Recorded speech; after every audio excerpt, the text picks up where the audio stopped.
দারুণ বাবু, পুকুরে দেখো চিংড়ি, লবস্টার লবস্টার। আমাদের ফিশ ট্যাঙ্কে লাগলে এটা সব কটারে খতম। অনেকগুলো মনে হচ্ছে কি রাত্রিবেলা জল হয়ে গেল। ছোট্ট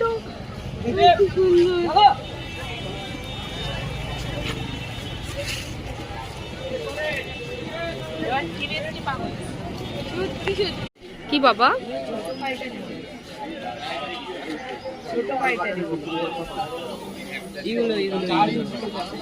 না না না ছোট পাইটা নেই। মাছগুলো দেখি বাবা, দেখি লোকের জিনিস পাওয়ার জন্য পা না লাগে।